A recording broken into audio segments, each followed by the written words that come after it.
之前講到嗰個鬼降，咁裏邊有一個女鬼喺度啦。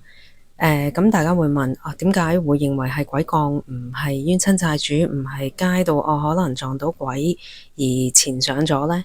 咁係因為呢，我係有同呢一個女鬼溝通，咁佢係話俾我聽，佢係被奸殺而死嘅，而佢哋嗰度嘅嗰啲降頭人啦。咁佢嗰啲邪術嘅巫師咧，佢知道咗佢係被奸殺死，咁知佢個怨恨好大。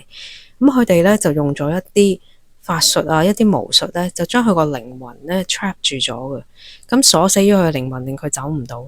然後咧就用一啲嘅咒語啦，就要佢去幫佢哋去做嘢嘅。咁佢亦都因為係被奸殺咧，所以佢對男性咧係特別憎恨嘅。變咗咧，佢一去到呢個男事主嗰度啦，佢其實就會下意識地就係要害佢噶啦。咁亦都因為俾呢個巫師去控制住添啦。咁佢亦都話呢一個巫師咧係有喺佢身體上邊咧取咗一部分，然後嚟祭屍油嘅。所以真係好殘忍啦，同埋係好唔應該嘅。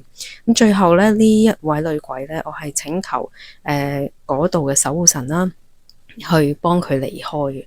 咁佢係離開得到嘅，所以對方嘅呢個降頭人咧，其實係知道佢原本控制住嘅呢個女鬼咧係走咗嘅。咁所以咧，佢係會對我作出報復嘅。咁呢個下次再傾。